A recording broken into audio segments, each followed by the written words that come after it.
Back to another blog of adventure পারিবারিক channel. তো সকালবেলায় ওর এখানে পড়ানো হয়ে গেছে, যদিও পড়ানোটার মধ্যে একটা ব্যাপার আছে তোমাদের বলছি। এই দেখো, কারণটা হলো এটাই যে কালকে তো রাত্রের দিকে তোমাদেরকে বললামই যে ওর শরীরটা ভালো লাগছিল না। তো যথারীতি যেরকম আমি ভয় পাচ্ছিলাম তাই হয়েছে। মাঝরাত্রির থেকে হঠাৎ করে জ্বর এসছে, বেশ ভালোই মানে ভালো লেভেলের টেম্পারেচার উঠে গেছিলো। তো তারপরে আমি ওকে মেডিসিন দিই। তো মেডিসিন দেওয়াতে জ্বরটা একটু কমে সকালের দিকে মোটামুটি একটু কমের দিকে ছিল, কিন্তু হলে কি হবে, জ্বরটা কম ছিল ঠিকই। তো কম থাকার পর এবার সকালে যখন ঘুমতে উঠলো বললো যে হ্যাঁ মোটামুটি শরীরটা ঠিক আছে, জ্বরটা কম আছে। কিন্তু সকালেতে ওর দুটো স্টুডেন্টের স্কুল মনে হয় এইরকম গরমের জন্য বা কিছু কারণে যাই না, আমি বলতে পারবো না এক্স্যাক্টলি কি, ছুটি ছিল ওর কথা। বাচ্চা যে দুটো পড়ে সেই দুটো, বিজিৎ আর শ্রেয়ান যে পড়ে তোমরা দেখেছো, তো ওদের ছুটি ছিল। তো ও বললো থাক, যখন শরীরটা একটু ঠিক লাগছে আমি পড়িয়েই নি। আমি মানা করেছিলাম যে পড়িও না, যখন রাত্রে জ্বর হয়েছে একটু রেস্ট নাও। বললো না পড়িয়েই নি। যাই হোক, ছোটো বাচ্চা, আমি হয়তো জন্য কিছু বলিনি। তো ওরা এলো, এই যে তোমাদের দেখালাম, দেখতে পেলে পড়া হয়ে গেছে। তো পড়িয়ে ঠড়িয়েও সকালবেলায় নিল। এবার পড়িয়ে ঠড়িয়ে নিয়ে পড়ানো প্রায় শেষের দিকে, তখনই ও আমাকে একবার বলছে যে আমার আবার কেমন মাথাটা ধরে আসছে আর গাটা একটু ঘোলাচ্ছে, শরীরটা ভালো লাগছে না। এখন এসে ওই জন্য ঘরেতে শুয়ে পড়লো। দেখি আবার মেডিসিন দিতে হবে, আবার জ্বর না আসে এখন আমার এটাই ভয়। অলরেডি ছ্যাঁট করছে গা, জ্বর এলে আসলে আর কি আর করা যাবে, মেডিসিন আবার দেবো। আমি বারণ করলাম পড়াতে, শুনলো তো না, তাও পড়ালো।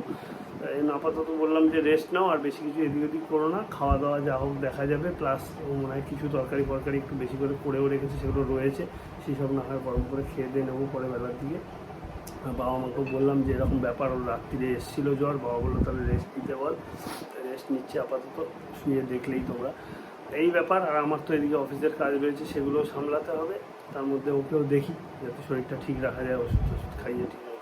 ভালো লাগে না, এই বেশ ভালো ছিল, অত তেড়ে পুড়ে জিম করলো, এখন কোথা থেকে বাদিয়ে বসলো। দেখা যাক এখন কীরকম থাকে। প্রে করো যাতে ও তাড়াতাড়ি সুস্থ হয়ে যায়, আর কি বলবো। আর আমি আপাতত আমার কাজেতে কী গো, ওষুধ খেয়ে তো ঘন্টাখানেক হলো, কেমন লাগছে এখন?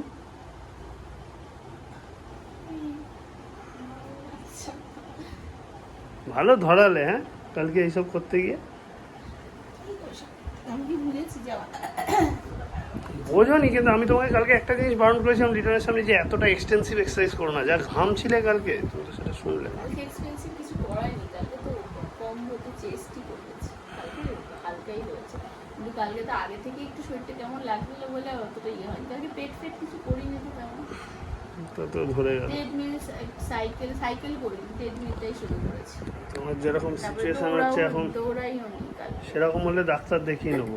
এই ঠান্ডা গরম ভ্যাবসা, এই জন্যই মনে হয়েছে। সেটা তো হচ্ছেই, ঠান্ডা গরম তো আছেই। রান্না করে গেলে ঘেমে যাচ্ছে, আবার শাওয়ারের তলে একটু দাঁড়িয়ে যাচ্ছে। হ্যাঁ, শাওয়ারের তলায় ঠান্ডা জলে খুব মজা। হ্যাঁ, দাঁত বার করো আর কি।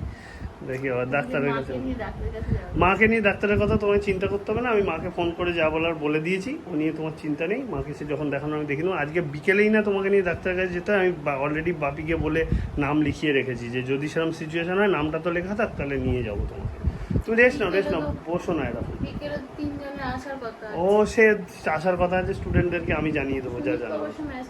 রেস্ট করো, তুমি রেস্ট করো। তোমার যে শরীরের অবস্থা, এখন আর পড়ানোতে যেও না, বাড়াবাড়ি হয়ে গেলে তখন আবার 3-4 দিন কামাই হয়ে যাবে। তার থেকে ভালো আজকের দিনটা রেস্ট নিই। সব জানিয়ে দেবো, আমি জানিয়ে নেবো। তুমি খালি কাকে বলে দেবে, আমি সব জানিয়ে দেবো। তুমি রেস্ট করো এখন, শোও তো, উঠে বসো না, শুয়ে পড়ো। স্নানটা কমপ্লিট করে নিলাম, নিয়ে এবার খাওয়া দাওয়া করতে যাব। ও এখন ঘুমাচ্ছে, তাই জন্য আমি ঘর থেকে আর ব্লগটা করলাম না। ও আপাতত ঘুমাচ্ছে, চুপচাপ রেস্ট নিচ্ছে। আবার জ্বর এসেছিলো, আমি মেডিসিন দিলাম। তো দেখা যাক কতক্ষণে কন্ট্রোলে হয়। রেস্ট নিক আপাতত, তাই আমি আর ডিস্টার্বও করলাম না ওকে। এখন আপাতত ব্লগে আসতেও হয়তো পারবে না।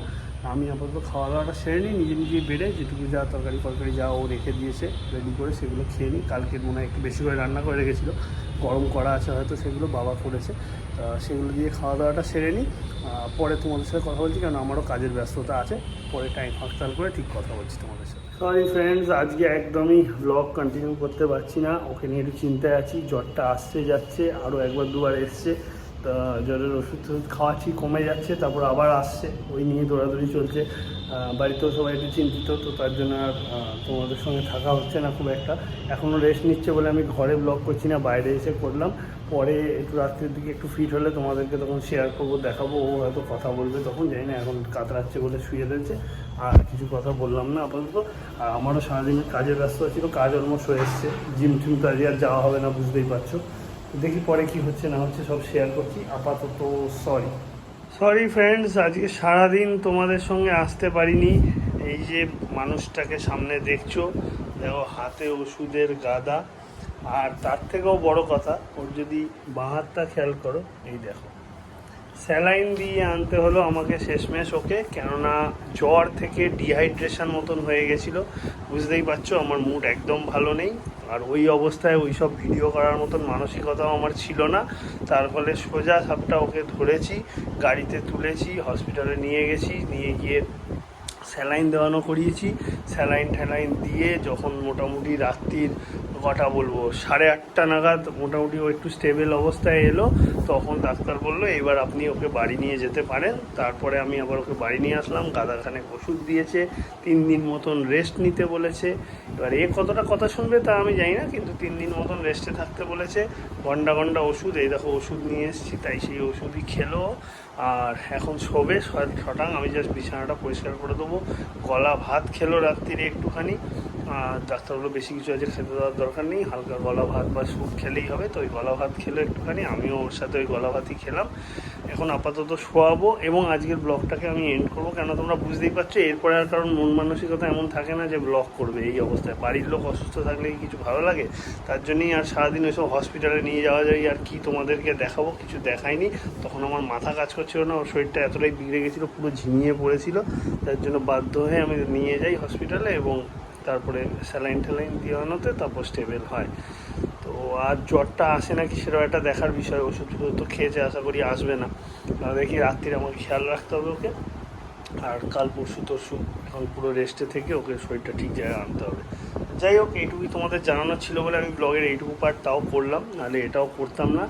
আজকের মতন tata, bye bye, good night. সবাই ভালো থেকো, সুস্থ থেকো। এই গরমে বারবার বলছি সাবধানে থেকো, আমার ওপর দিয়ে সবাইকে সাবধানে থাকো বলতে বলতে আমার ওপর দিয়ে একটা ঝড় গেল আজকে।